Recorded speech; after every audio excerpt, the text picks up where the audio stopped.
La tos de las perreras es una infección respiratoria que afecta a los perros, causada por varios agentes infecciosos como la Bordetella bronchiséptica y el virus de la parainfluenza.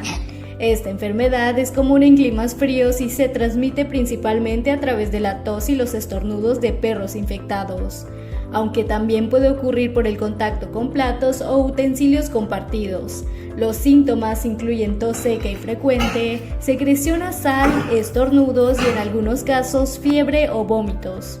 Esta enfermedad puede durar hasta 3 semanas, por lo que es importante acudir al veterinario ante los primeros síntomas para confirmar el diagnóstico y evitar complicaciones. Aunque esta enfermedad no es transmisible a los humanos, se recomienda un manejo adecuado como la hidratación con suero y una buena alimentación para ayudar a la recuperación del animal.